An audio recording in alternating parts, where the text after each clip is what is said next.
Hi, அனைவருக்கும் வணக்கம். எல்லாம் எப்படி இருக்கீங்க? நல்லா இருக்கீங்களா? இது என்ன அப்படின்னா சப்பாத்தி களி. சரிங்களா? சப்பாத்தி களி பழம். இது வந்து க்ரீனாக இருக்கனால எல்லாம் காயாக இருக்குது அப்படின்றீங்க. இது காய் கிடையாதுங்க, இது பழம். இது என்ன பதம் அப்படின்னா, இது வந்து நீங்கள் ஒரு மாதம் ட்ரீட்மெண்ட்டுக்காக கேட்குறீங்களா, 48 நாள் வச்சு சாப்பிட்றதுக்கு, அதுக்கான பழம் தான் இது.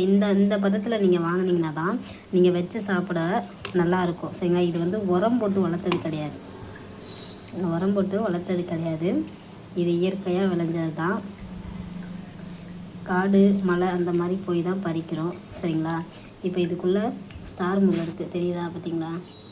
இந்த ஸ்டார் முள் தெரியுது, அடியில் இருக்கும், இந்த சைடு இருக்கும், இந்த சைடு இருக்கும் ஸ்டார் முள். இதை ரிமூவ் பண்ணிவிட்டு சாப்பிட்ணும்.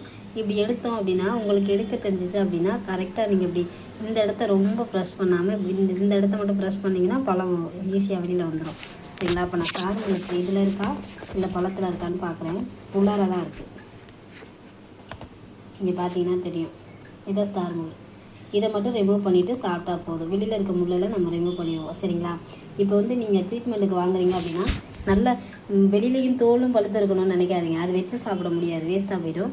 இதை வச்சு சாப்பிட்லாம், எவ்வளோ நாள் வேணாலும் நீங்கள் வச்சுக்கலாம். பார்த்தீங்கன்னா தெரியும், டேஸ்ட்டும் மாறாது. சரிங்களா? டேஸ்ட்டும் மாறாது, இதோட மருத்துவ குணங்களும் மாறாது. பாருங்கள்.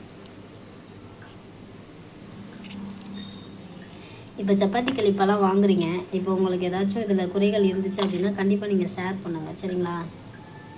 பார்த்தீங்கன்னா அது தனியாக வந்துருச்சு. இது என்ன, இந்த காய் மாதிரி இருக்குது பார்த்தீங்களா? இதை சாப்பிட்டா என்னென்னா லைட்டாக புளிப்பாக இருக்கும், அவ்வளோதான். ஆனால் இதுதான் நல்லா இருக்குமே, இந்த ஜெல்லு மாதிரி இருக்கு பாருங்கள், இது நல்லாயிருக்கும். இங்கே பார்த்தீங்கன்னா தெரியும். இப்போ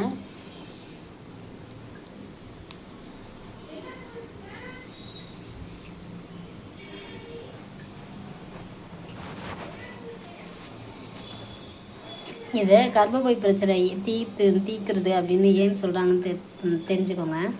இப்போது இந்த பழத்தோட நிறத்துக்கும் நம்ம கர்ப்பப்பைக்கும் ரொம்ப சம்மந்தம் இருக்குது. பார்த்தீங்கன்னாவே தெரியும்.